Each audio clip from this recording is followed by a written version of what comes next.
Anime Visor presents Visor View. This episode, Level E. Level E, an anime that's a tad more under the radar compared to Food Wars, which I covered in the previous episode of Visor View. Originally airing back during the winter season of 2011, it was adapted by Studio Parrot and David Production. Level E is a sci-fi comedy based on the manga by Yoshihiro Togashi. You'll know him as the author or mangaka of two other popular Shonen Jump series, Yu Yu Hakusho and Hunter x Hunter. This is where I would probably make a joke about the Hunter x Hunter manga being on hiatus, but that's just going after low-hanging fruit at this point. In Level E, there are hundreds of extraterrestrial species coming and going from Earth. There are friendly species, hostile species, and species near extinction, all on Earth for various reasons. The only ones who don't know are the Earthlings themselves. However, that all starts to change when a young prince from the planet Dagra crash lands on Earth. Meet Prince Baka, but don't let his name fool you. Not only is he actually pretty smart, but he might just be the biggest troll in the entire galaxy, because most everything that happens in this series is for the sake of his own enjoyment. I can't personally attest to how well Level E adapts the manga because I haven't read it, but considering that there are only 16 chapters to the manga and most of the chapter names match up with the 13 episode names, I'm going to assume that the anime covered most of the major plot points. Level E wholeheartedly earns its science fiction tag. It has aliens and spaceships, strange planets and weird devices, wormholes, as well as people getting trapped in someone else's subconscious. It's a pure sci-fi to its core. All the sci-fi technology and aliens are some of the bright spots of the anime, but at times it pushes it a bit too far and has to rely on CG. The CG animation in Level E isn't terrible. It's even arguably better than some CG from anime that are currently airing. The problem here in Level E regarding the CG is less about the quality of the animation, but more about how jarring it is compared to the rest of the scene.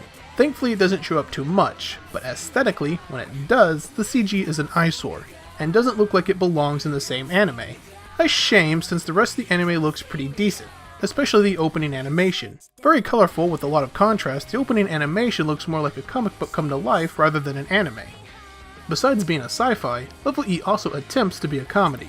I use the word attempts deliberately here because while humorous in tone, and even that can be quite debatable at times, I didn't find any one joke to be all that funny, only occasionally resulting in a small chuckle or two.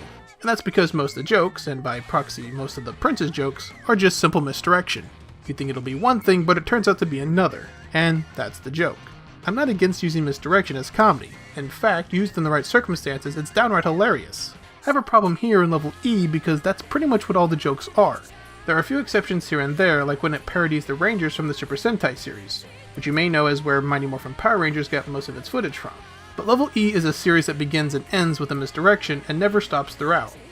Then there are a few episodes that aren't very funny because those are episodes where some serious situations are going down. One of them was a straight up horror story that I admit had a very nice style. It had sort of a colored manga page look to it and really added to the uneasiness that was going on in that episode. There was a 2-episode arc that revolved around the potential extinction of the human race because of the mating process of a certain alien species. Not only that, but in those same 2 episodes it introduced a character that was also transgender that became the main focus of the plot in that arc. Something you don't see a lot of. Those 2 episodes were immediately followed by another serious episode that dealt with the typical friend moving away trope, but also dealt with an alien being one of the last of her kind and doing what she can to keep the others of her species safe. I won't go into too much detail to avoid spoilers, but that episode had a very bittersweet ending. Strangely enough, while these episodes aren't very funny, they were easily my favorite episodes from the series.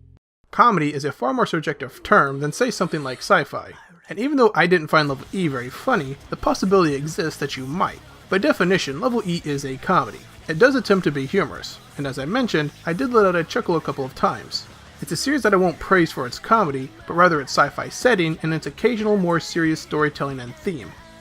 Looking back at those more serious episodes again, the funniest thing about them might be how little the prince is actually in them. And really looking at the series as a whole, not only does the prince not get a lot of screen time, seemingly neither does anybody else. Which makes me wonder, who is the main character in Level E? Seeing how I mentioned him in the synopsis, you might naturally think that Prince Baka is the main character, and to an extent he is. But the anime rarely treats him as one, or anyone else for that matter. The first few episodes are from Yukitaka's perspective, as it appears to set him up as the central character, only for it to not happen. The 4th episode was the horror-esque one I mentioned earlier, and no previous established characters show up until the very end. The next 3 episodes mainly followed the Color Rangers, and while the prince is in those episodes, it's fairly brief, as he serves as more of an antagonist during that particular story arc. The next episodes are the other 3 serious episodes I mentioned earlier. The first 2 mainly follow the prince's bodyguards as well as a few other newly introduced characters, and the prince isn't really around until the end when he shows up to fix the problem. The episode after that, the prince doesn't show up at all, as it mainly focuses on the Color Rangers as well as the alien that is one of the last of her kind. The 11th episode brings back a lot of previously established characters, and most of the screen time and perspective is shared between the prince, Yukitaka, and the bodyguards. The same combination continues into the final 2 episodes, but at this point it's pretty easy to see that level E is fairly wishy-washy on who it treats as the main character, as it varies from story arc to story arc. I find it a little annoying that it builds up and introduces these characters and then doesn't do anything with them for more than a few episodes. The prince is annoying, some of the jokes are annoying, the CG is annoying, to the point where I think it must have been done on purpose.